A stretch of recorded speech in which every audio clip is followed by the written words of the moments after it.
Hey everyone, and here we are with the interview that we talked about earlier in the show. We have Brandon and Kayer from JB Games joining us. Guys, what's going on? Hey guys. Howdy, howdy. And the first one to speak was Kayer. Kayer, how's it going tonight? Oh, it's pretty good. We're about less than a week from launch, so we are totally focused on all pre-launch activities.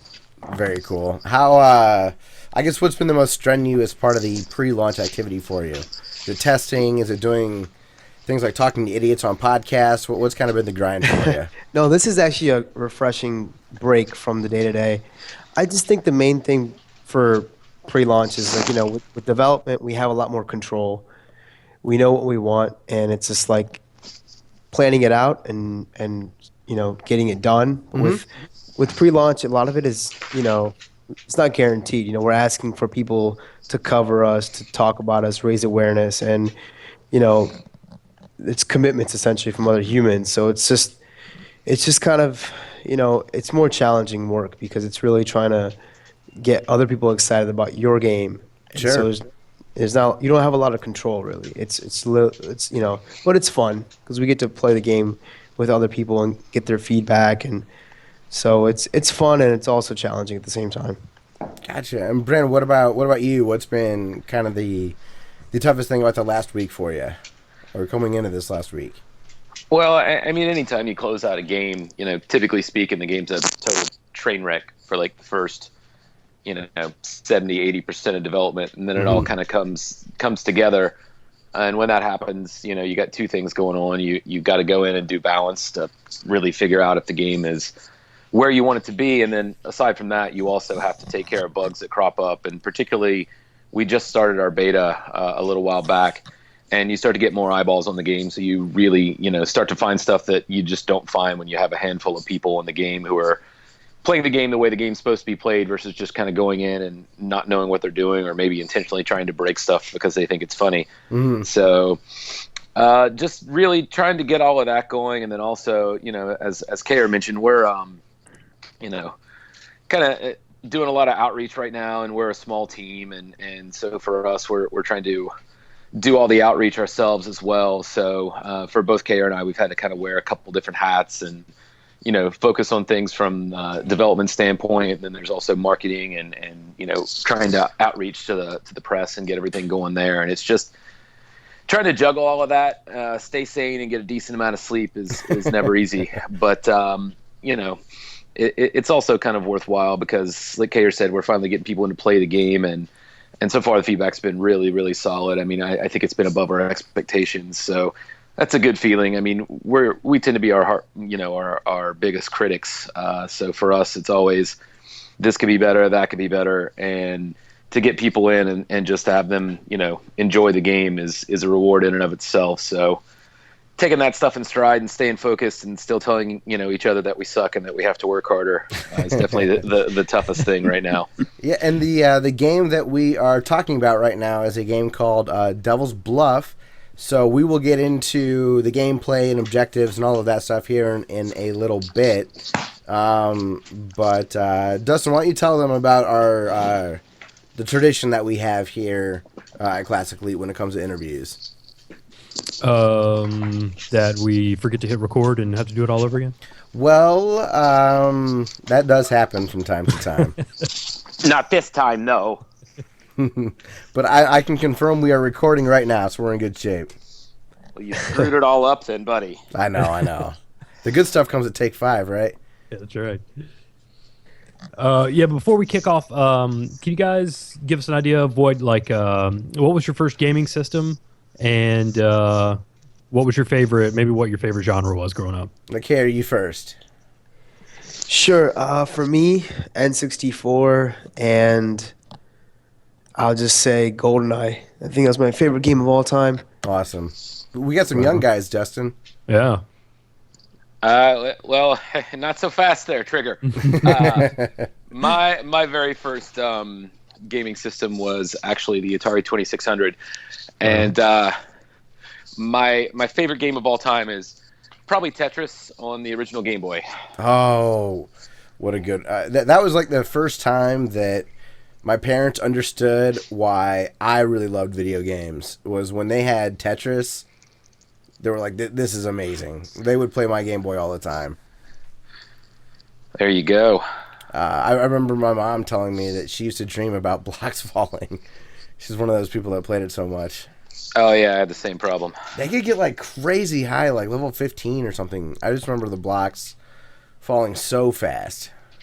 Yeah, for me, the cool thing about that is I grew up in West Virginia and we moved to South Carolina when I went to middle school.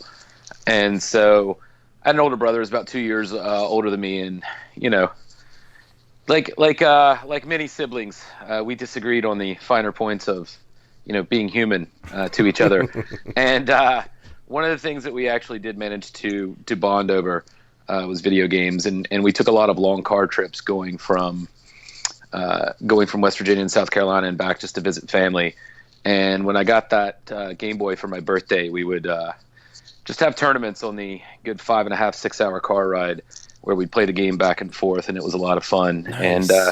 And we did come to blows a few times in the car, but it definitely was one of those things where it allowed us to kind of link up and do something that we enjoyed, and it just, that rivalry was always a fun thing for me, mostly because I used to whip his ass all the time. But So are you the older brother? No, I'm the younger brother. And you whipped his ass? Oh. Well, at wouldn't have Tetris. Yeah. In real life, he was actually kind of the school bully. So. Oh, geez. Yeah, I lucked out on that one. You know what I'm saying? Yeah, absolutely. No one was allowed to beat me up but him. So. But he had a lot of practice. He was like, he was refining his skills on you, man. That's true. He was learning how to throw them bows. Yeah, car rides with the Game Boy were an absolute godsend. I remember the Battletoads Game Boy game. Oh yeah, got me to from Ohio to Georgia. Yeah, just because of those bikes, I couldn't beat it. There you go. Well, Battletoads was an exercise in sadomasochism, if ever there was one. So that makes sense. So, well, guys, Devil's Bluff is not your first game, correct? That is correct. So, Brandon, can you tell me a little bit about the background of KBJ Games and how you guys came to meet? I'll actually let Kayer field that one since he is the trigger man behind the company. So we'll let him give you the info on that. Oh, there we go. Sure. So, this is actually my second game, and this is probably Brandon's 22nd game or more. It's a lot. Brandon's the veteran. I actually lied to Kayer. I've never made a game before in my life. He just doesn't. Oh wait, shit. Wait, he's on the phone. You're doing well. Hey, from what I've watched of Devil's Bluff, for first time out of the park, man, you're killing it. Well, honestly, this idea was kind of conceived in Amsterdam. We were on a trip there, me and Brandon, having dinner, and I kind of just asked him a question because he's been making Madden and sports games for a long time, and I was like, dude, what do you like about it? And he's like, I don't like it. He's like, I don't enjoy making sports games at all. And my mouth just dropped to the floor. I was like, wow, okay. Because I initially hired him on to make, a basketball game with me. And, then he went on. I was like, all right, well, what is your ideal game? And he described something to me, which was, it was epic. It also required an epic budget. But honestly, it was like, all right, can we still do this on a smaller budget? Is there any way? And, he's like, yeah, we can. And so he came up with this idea called Devil's Bluff. And he's really the creator behind this. The concept comes from him. I play the executive producer. He's mainly the game designer, and then we both switch hats every now and then. But mainly, that's kind of the team. So, anything related to the game, I really would like for him to answer. But I love the concept from the get-go because it's just so social. It's just so much. It sounded fun back then, and now when I play it, it's just as fun. So like, for me, it's like couch co-op or whatever they call it, playing on the couch with your friends. It's just like that, except I can still do it, from my laptop or my phone. So, that's a little background. So you guys came up with this in Amsterdam. How did you end up meeting and becoming good enough friends to go on a trip to Europe? Oh man. Well, I would say we were still becoming friends at that point, but I, I it's a funny story. I tell Brandon I was like basically cold calling him for almost 2 or 3 years. His his friend Trevor actually introduced us. I was looking for someone like a sports game designer, and I ran into Trevor because again, a lot of my leads. I don't have a big network in video gaming, so a lot of my leads come from just searching Google. I searched, football games. There's this game called Quick Hit Football. I found Trevor's name, reached out to Trevor. Trevor recommended Brandon.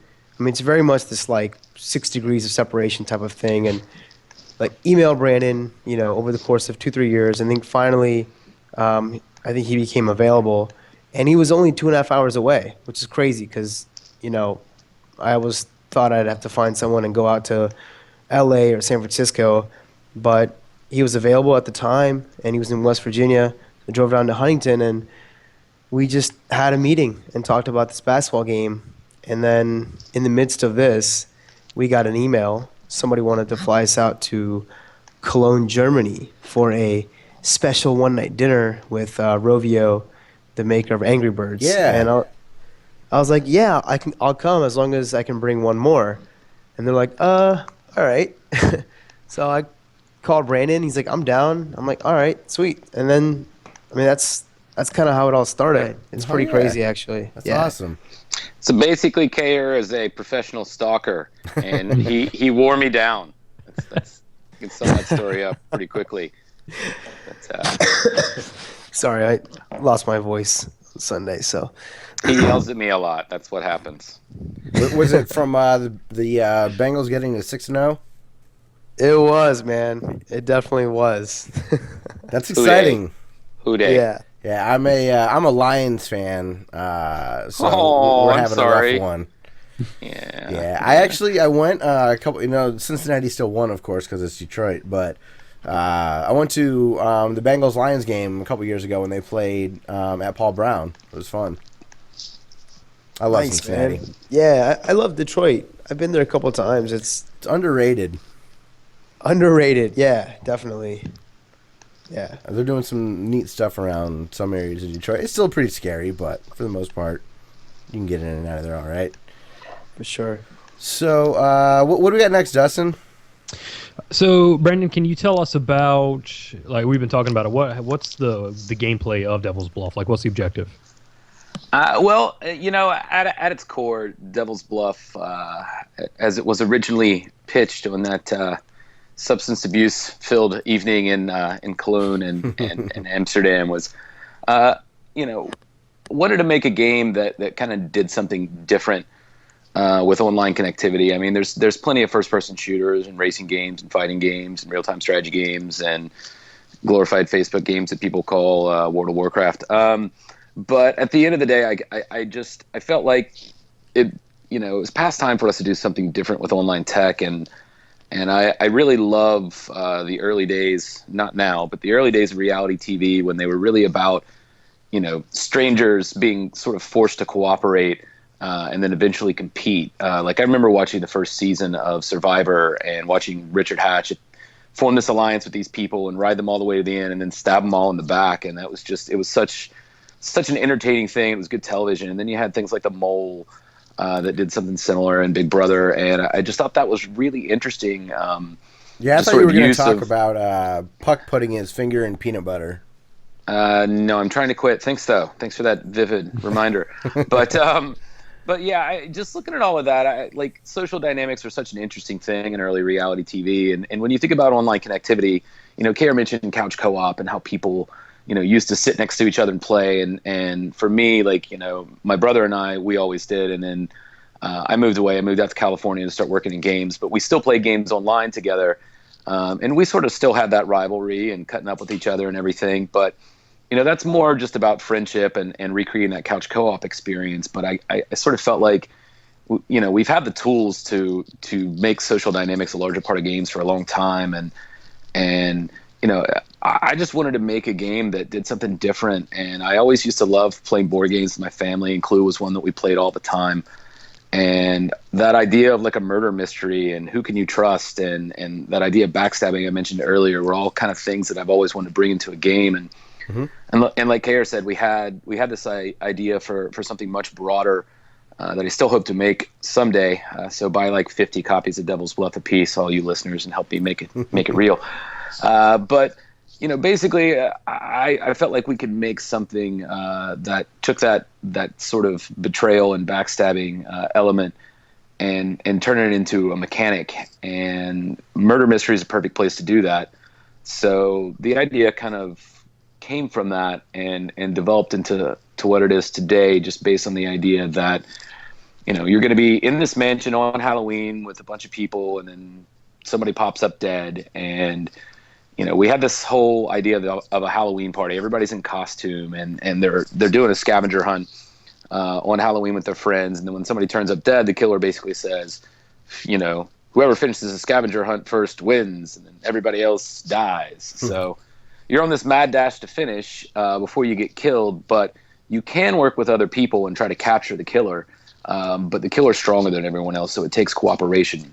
So as a result, you don't know who you can trust. You might be trying to form an alliance with the person who's the killer. You might be the killer and pretend to form an alliance with other people just to throw suspicion off your trail, what have you. But all of that stuff is done via in-game voice chat, and Devil's Bluff uses proximity-based audio.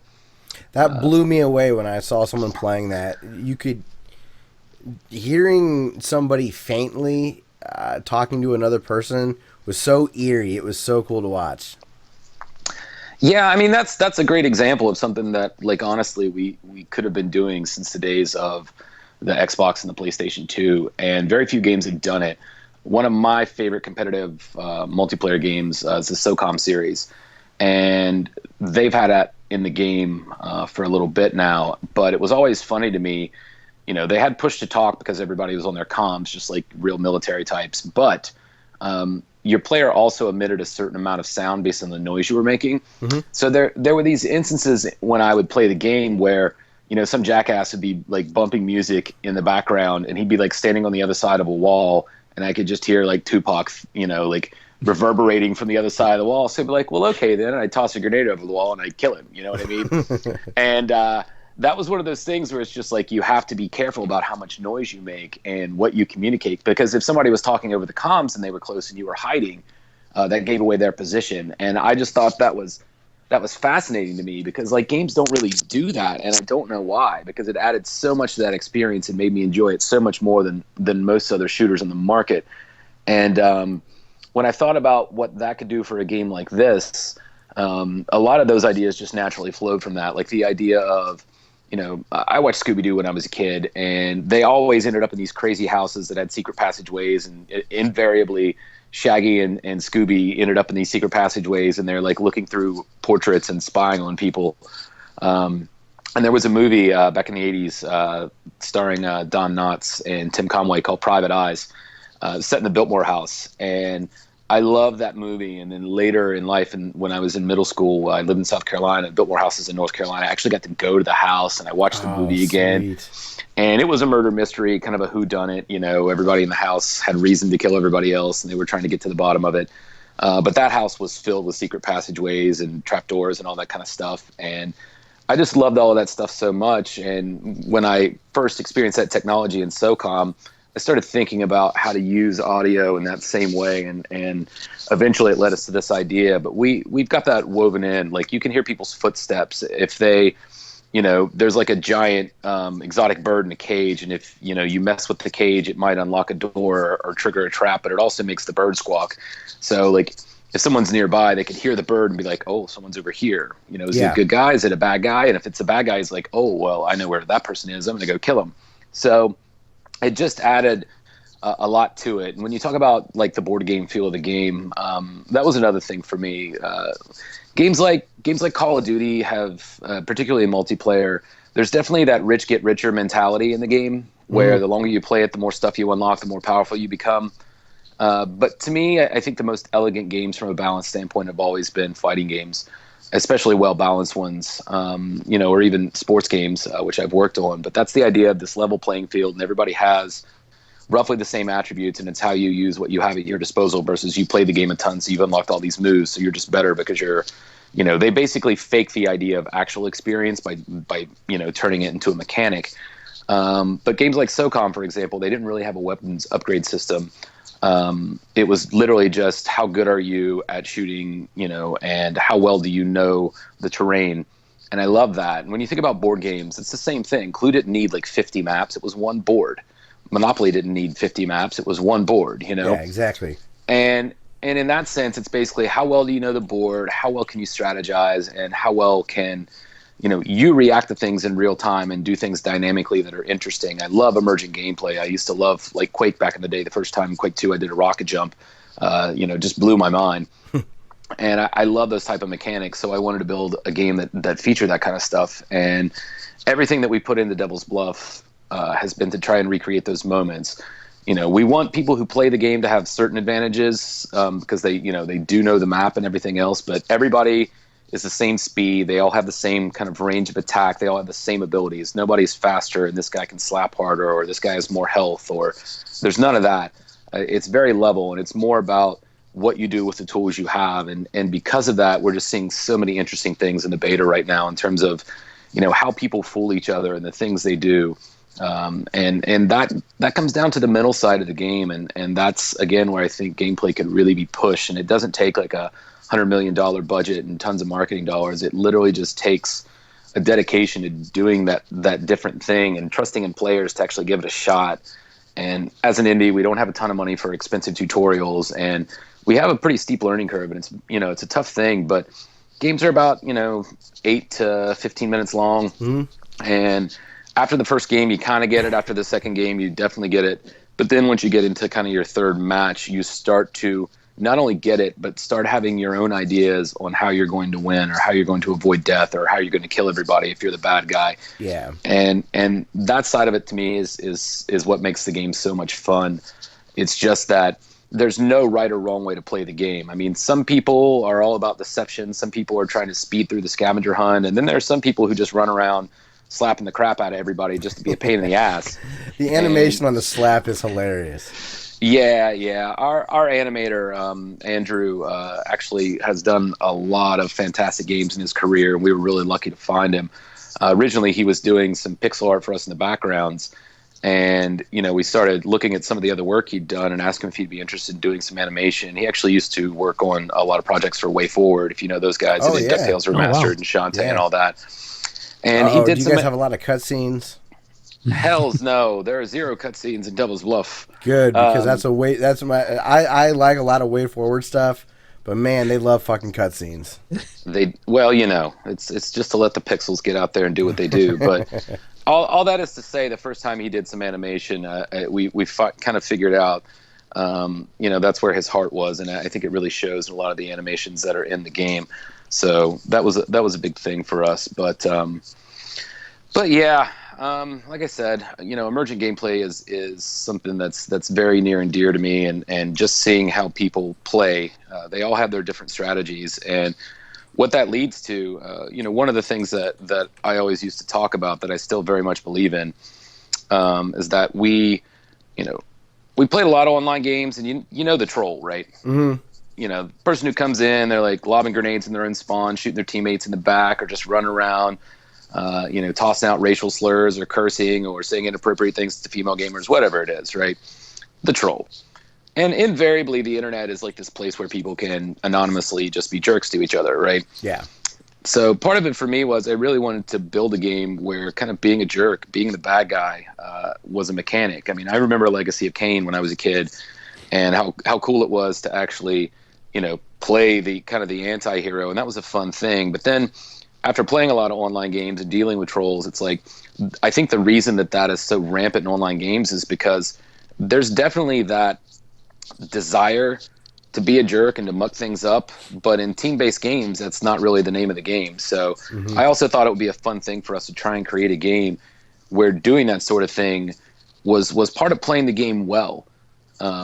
and so far it's actually worked out really well. We've had situations where like people have claimed to know who the killer was even when they didn't, just to throw people off the trail of the killer, so the killer would take other people out while they continue to go through the scavenger hunt. We've had the killer like claim it was somebody else just to throw suspicion off. I saw a guy and I thought it was so brilliant. He buddies up with someone right away. Mm-hmm. And they finally find some other people, and they start chit-chatting back and forth. And this is, Dustin, this is live chatting, not text. Mm-hmm. So they start asking each other questions about like objectives and where stuff is and whatnot. And the two original people get really paranoid about the other two people, and they start fighting with each other, right? So they all just run away. So the two people that I'm originally talking about are kind of going through strategizing and whatnot, and all of a sudden there's a wizard guy that was one of the two I'm talking about. Mm-hmm. He ducks into a shadow. Says, "Oh, over here!" Immediately turns into the devil. Whoops the guy that he had been hanging around with, and you just hear the guy go, "Oh man, I trusted you." And then they just then he flies away off on his own and just acts lost the rest of the time. And convinces these other people, just by the way he approached them, that he wasn't the devil. And he ended up going... It was just so brilliantly done. And he used that trick of hiding in a shadow and getting someone to backtrack on more than one occasion, and it worked for him. It was sweet. And it was just that little nuance. That's where the light went off for me, where I'm like, okay, I really, really like this. Yeah, that's what I'm saying, though. It's been so interesting. Kind of created this sandbox of deception, just seeing people like the way that they use it. I've seen games where people have done that. We've also added this mechanic. We have hiding places. You can duck into a hiding place and people can't see you, but they can still hear you. So you have to be mindful of your noise levels and everything else. Like if you accidentally cough while the bad guy's running by, then you're toast, right? So yeah, is the phone booth one of those places? Well, you can hide behind the phone booth. The phone booth in our game actually serves as kind of a gateway. Part of the backstory is there's a mad scientist in the family who's sort of infused lots of almost magical implementations of technology, and one of them is kind of a homage to Doctor Who phone booth, where when you use the phone, you actually teleport to another phone booth somewhere else in the mansion. Cool. So it serves as a shortcut. It also adds a little bit of mystique to the game, but. The hiding place in particular that I'm talking about, one of the things that we allow you to do if you're the bad guy is you can actually transform inside a hiding place so no one can see you do it, so you don't give up your identity.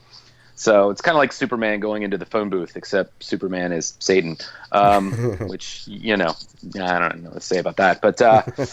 But yeah, so that's one of the cool things that you can do. You can do it in the shadows.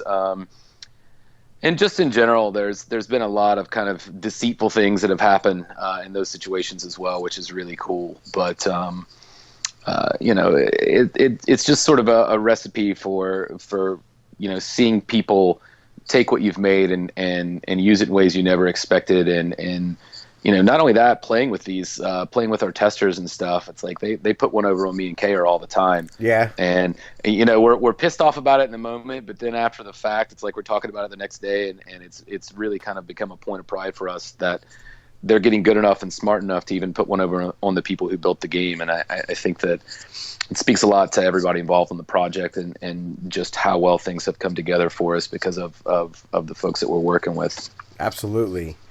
So we've talked about Devil's Bluff. It's a co-op murder mystery game.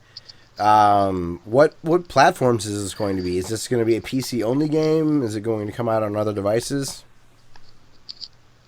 Or is that we're not allowed to talk about that yet? Kayer, you can take this one if you want. Sorry, what was the question? What platforms is this going to be available for? Is it going to be PC, iOS, Android, Xbox, PlayStation? What platforms is it going to be available at launch? And then, why did you guys choose those avenues?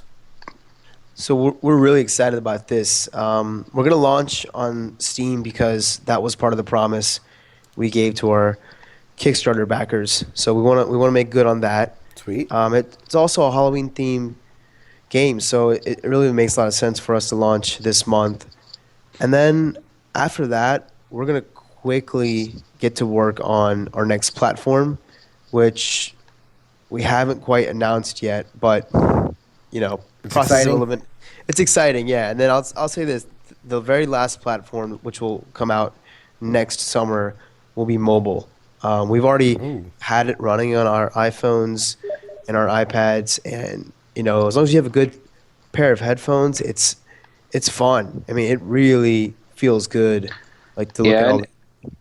and one of the big things too is that the game is cross-platform. So whether you're playing the game on PC, Mac, Linux, or mobile, we've actually had games PC versus Mac versus tablet versus an iPhone 6. Sweet. Cool. And that side of it's a really cool thing that we were able to get that going. But we built the game in Unity, so Oh, okay. making that jump has been fairly simple. I mean, there's still some stuff we got to work out, which is why we're sort of staggering our releases, but overall, that side of it has been particularly fun to see, and as a Mac gamer, being able to play against PC gamers, and when we start looking at console, we're going to be messing with some stuff of that nature as well, if we can manage to get it going. But Yeah, it's like just Rocket League and Hearthstone are like that. yeah, exactly, and that's something that definitely caused us to raise an eyebrow and start racking our brains about how we could deliver the same sort of experience. That is badass. And just to remind everybody again, this is going to be out on Halloween, right? On the 31st? Or is that the goal?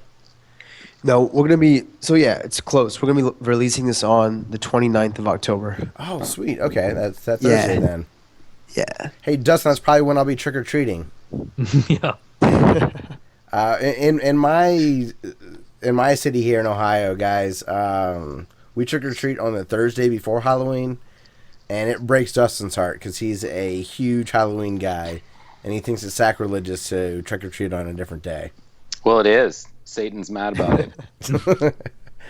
So I know when I play Devil's Bluff, when I pick it up when it launches, then I'll know. I won't be the devil. I'll just know that I'll be attacked. There you go. All right. So you guys talked about your animator. Who did your art and your music? Okay, you want me to do it, or you got it? Sure. No, I got this. So, our art director is actually also local.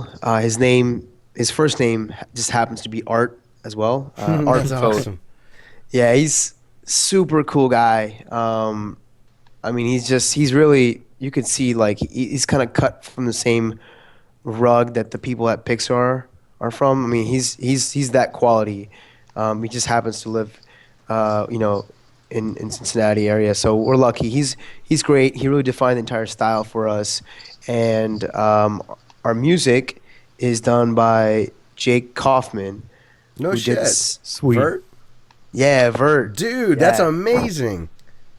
So if you like the tunes and it sounds familiar, then you know it's from Vert. He's awesome. But he's done Way Forward. He did Shovel Knight. I think he's helping out with Mighty Number 9. Yep. He Yep. is the man. He's a lot of fun to work with too, man. I mean, he's just, when he gets in the studio, he just knocks it out, and it just seems like on his first try, he just makes magic. Yeah, he's something else. I'm a big fan. I love the whole chiptune scene, and he's like an absolute master of it. Yeah, definitely. Yep, and there's a few other folks I think are worth mentioning too. Sean Labrie did a lot of our concept art, particularly for the mansion itself. And he's a former EA guy who's out on the West Coast and has just been great helping define the mansion itself. Art, focused a lot on characters and just defining the original style, but the game definitely wouldn't be what it is without Sean's contributions as well. And beyond that, some of our early pixel work was done by a fellow named Hank Nieborg, who also used to work for WayForward. He worked on Shantae and Contra and a bunch of other stuff. Nice. And he is an absolute thug on the Pixels.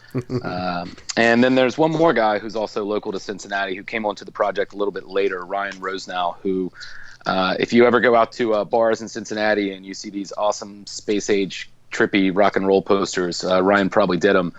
But I was talking with a buddy of mine outside of Motor down in OTR, and just telling him what I was working on, and Ryan overheard me. He's like, "Oh, you make video games?"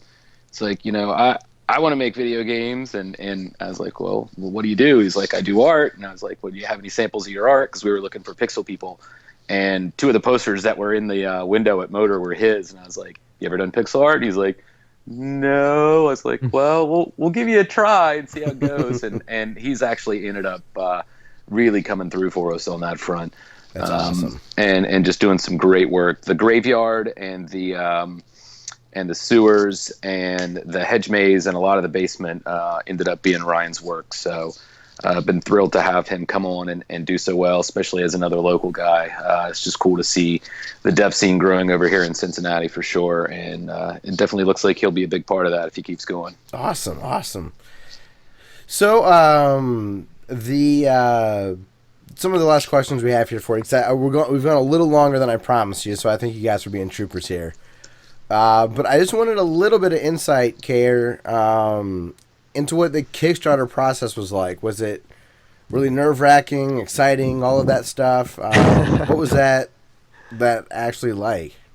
Oh, man. I would not wish the Kickstarter process upon my worst enemy. Man, I would, because I hate them. No, I'm just kidding. So you guys know, like, we actually failed the first time. So we did it twice. If you didn't know, we first tried it in November 2014. That Kickstarter was unsuccessful. And then when we tried it again in April, that was successful. So I would say, I mean, it's just, you just learn so much. We cut our teeth in November. I mean, I don't know where to start, man. You tell me. I'll say this. Those 30 days, what I remember with Brandon is, like, we're constantly checking our phones, seeing if we've had any backers. And, every backer is like a little shot of dopamine for about 30 days. And it's just like, it's so nerve-wracking. But, in the end, it worked out for us. I mean, our initial goal was 66K in November, and then we reduced it, and then we coupled that with a playable demo, and I think that was kind of our success formula right there. So, I mean, if you guys have any specific questions, I'd be happy to answer them. But I was just wondering, just in general, what going through something like that is like. It's a pride-swallowing siege that I'll never fully tell you about, to quote Jerry Maguire. I mean, for me, the toughest thing about it is, I think the gaming community has been burned a lot by Kickstarter, and I think the gaming press has been burned a lot by Kickstarter, and just in general too. I think there's just so much noise now that both gamers have become reluctant, and the press has basically just all but abandoned Kickstarter. The only time they'll talk about anything on Kickstarter is if it's somebody who doesn't really need the attention in the first place. Like someone like Ego getting, like, with Bloodstain getting. Yeah, or Tim Schafer or Brian Fargo. I mean, those guys have earned the right to not be questioned at this point. But by the same token, it's like when Iga did that, I think they put up like 5 or 6 stories in the first 24 hours on every major news outlet. Yeah. And I mean to tell you, I was a journalist for 10 years, and I couldn't beg, borrow, and steal 5 stories over the course of our entire Kickstarter.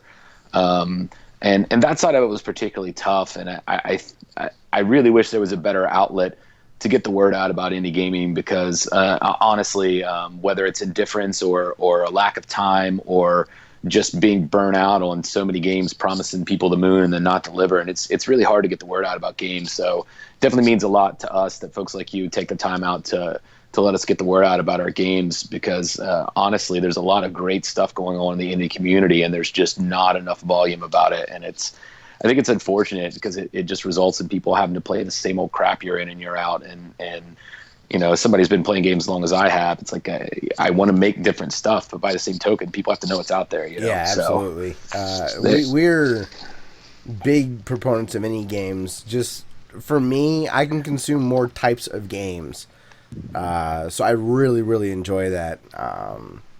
And we've had some of my favorite interviews have been indie developers, and you guys have been awesome. So, yeah, just I feel bad for you guys because it sounds like it's such a difficult thing to do, but it's appreciated by people like us. We think indie games are just awesome. Yeah.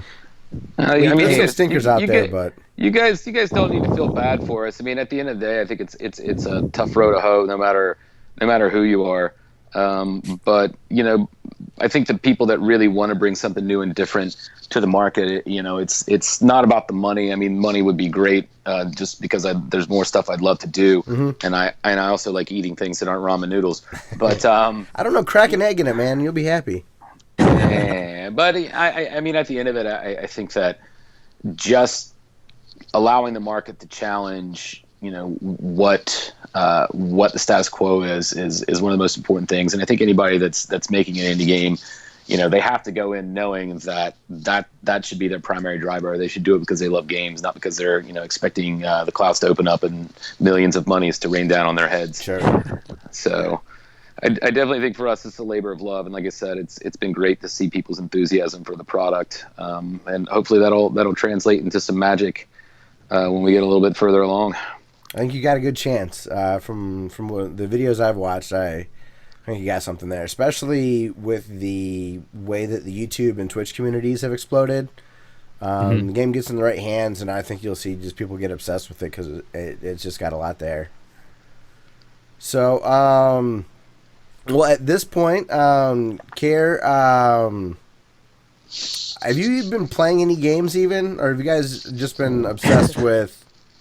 Because we usually ask people what they've been playing, but you guys are at crunch time. So, have you been playing anything lately? My relief valve is actually NFL. So, I mean, yeah, mainly I've just been playing Devil's Bluff, and then we have another game coming out. It's a football game for iOS. I've been playing that, but I don't know, Brandon, have you been playing anything else? I played Devil's Bluff. let me ask the question this way then. Care, you go first. What's a game that you wish you were playing right now? Oh man, let's see. The final version of Devil's Bluff. Sorry, Care, go ahead. No, you're good. I don't know. I need a second to think about that. Brandon, you want to go first? I will. I still have not played Far Cry 4, which makes me sad in my soul. I really hope that our game comes out and sells a bunch so that I don't have to go promotion crazy so I can play Fallout when it comes out. Yeah. I really want to get into that. Beyond that, there's a lot of smaller projects. My buddy put out a game called Lisa, the Painful RPG, which is really looks like the kind of dark humor that I enjoy. It's about a world with no women, and it was made in RPG Maker, and it just looks fucking amazing. And I can't wait till I have some time to play it. Also, Axiom Verge is another one I haven't had a chance to play yet, but I cannot wait to get into. I loved that game. Yeah, I think my two games would be there's that game called Stanley Parable, and then there was Journey, which I still haven't played. So just those two. Journey is an excellent one too. Journey is nice if you're in the mood for a movie and you have like 3 or so hours to kill. Like, go with it's just like the perfect time for it, and try to play it all in one sitting. It's just people are still playing it. It's great. Nice. Yeah, I'm looking forward to playing that. Probably in December. I had a friend stop over right when I was starting that game, and she just went to drop off a movie or something like that. She stayed, and she's like, "Oh, this looks really cool," and stayed and watched me play through the whole game. She's just like, "This is amazing." That's tremendous. She's not someone that plays games either. She just thought. What's that like? Having somebody watch you play a game all the way through? No, having friends. It's overrated. No, I'm kidding. Yeah. That's how I've always felt. I'm like Carlton Banks from The Fresh Prince. I don't keep friends. They might betray me in times of war. Awesome. So, where is the best place for people to find out more about KBJ Games and Devil's Bluff? Go to our website, devilsbluff.com, and then there's a bunch of other cool links from there. The other place we're pretty active upon is Twitter, at Devil's Bluff. Yeah, so we usually play every night. I mean, we're playing all day at this point, but like we usually play 7 p.m. to 10 p.m. every night. So you can tweet at us and probably good chance to get into a game with us. And Oh, sweet. Well, Yeah. another good place. Go to Steam and look up Devil's Bluff, and we should have pre-sale as an option in the near future, and then go buy like 5 million copies. I don't, so it's like the one time that you wish that Steam didn't have that like little in-library token, right? Yeah. Well, yeah. But yeah, no, absolutely. People, go check out some of the videos that are up. They're really enjoyable. I think this is a game that people are really going to like. So definitely go to Steam and pre-order it or buy it after the fact. I know I will. Thank you so much, guys. You guys have been awesome. We appreciate you guys taking some time out and talking with us. Absolutely. Yeah, I think it's cool that some of my friends are friends of you guys. Stacy from Cincinnati, I think you guys share a workspace with her. yeah. It was really cool of her to set us all up. Oh yeah, she's awesome. I'm actually at the workspace right now. So, What part of town's that in, if you don't mind me asking? Yeah, so it's called Platform 53, and it's in Covington. So it's like right across from the Bengals Stadium. Yeah. It's a great space. Covington's a fun little town, too. We used to go to Newport and Covington, depending on kind of what we were in the mood for that day. Yeah. No, it's a great town, man. It's easy to park, and Yes. there's no bums, and there's green space. So Absolutely.